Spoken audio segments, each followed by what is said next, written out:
Here, read this. Woof.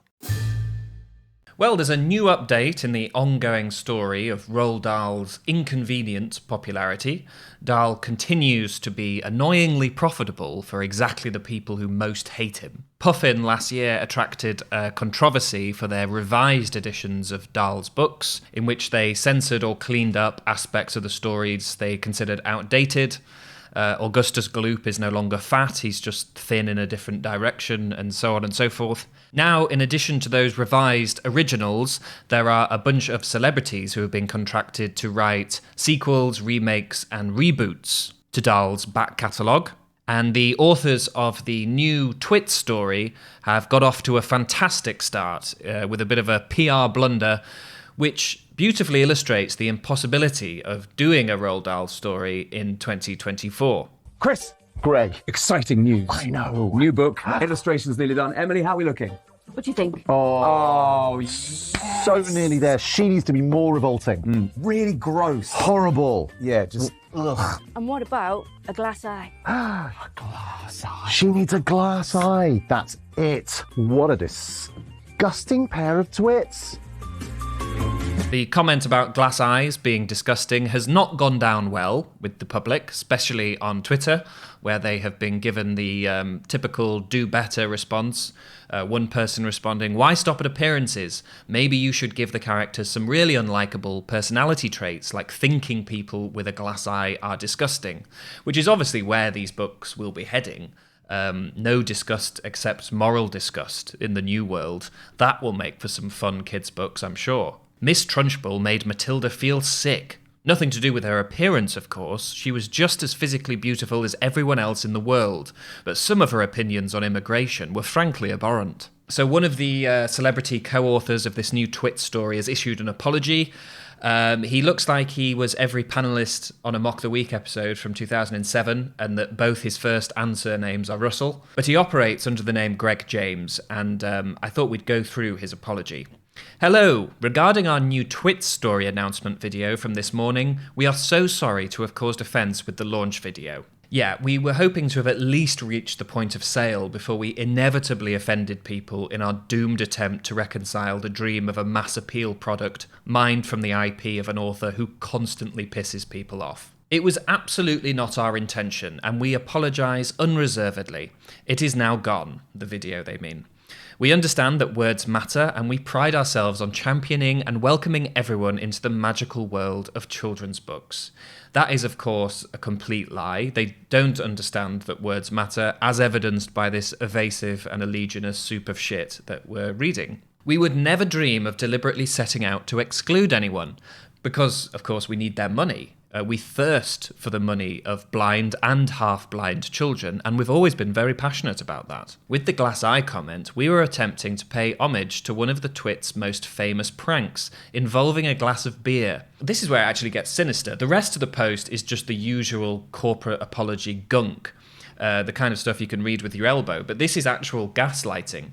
You didn't see us say a glass eye is disgusting. We were talking about something else, something that's just tangentially related to the glass eye. We were talking about the putting it in a beer bit. That's the bit that we really find disgusting. You didn't hear me literally say a glass eye would be disgusting. She needs to be more revolting. Really gross. Horrible. Yeah, just ugh. Didn't happen. I didn't say that. And what about a glass eye? Glass eye. She needs a glass eye. That's it. You just made that up in your head. What a disgusting pair of twits.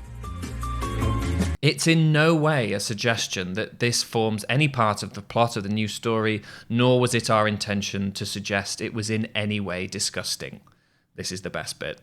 It's unfortunate that the word disgusting appears to be a direct comment on that.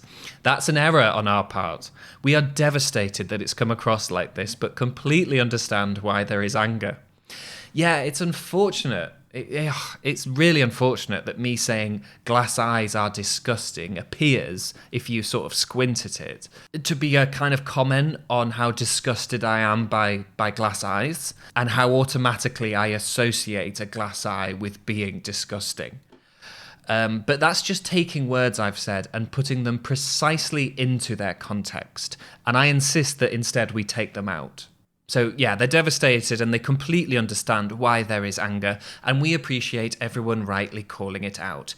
No, you don't. That's another lie, because you've just told them they were mistaken. You didn't actually say anything offensive, so there is therefore nothing to call out. We hear that fully. Bit insensitive to people with tin ears.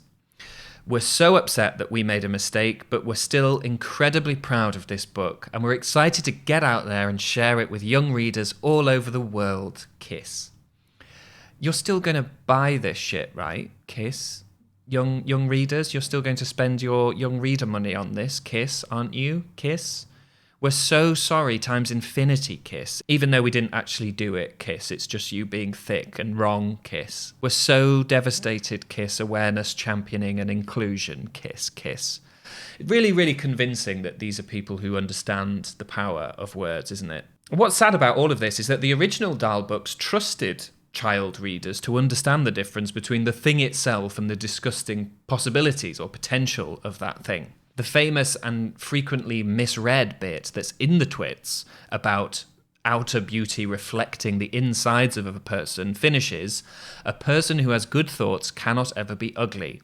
You can have a wonky nose and a crooked mouth and a double chin and stick out teeth, but if you have good thoughts, they will shine out of your face like sunbeams, and you will always look lovely." If I was Russell Biscuits, or whatever his name is, I would have said something like, there is nothing inherently disgusting about a glass eye, but it has disgusting possibilities, just like a biological eye, or a tongue, or a nostril, or some knobbly knees, or a beard. But to do that would be to admit that a body can ever be disgusting at all, and furthermore, that disgustingness could be fun, could be a source of childlike, appalled entertainment. And that's never going to happen under this new direction. Which is why, personally, I am hugely looking forward to Puffin continuing to pretend that their problems with Dahl are superficial and can be glossed over and edited out without losing anything fundamental to the popularity of his books. What a disgusting pair of twits.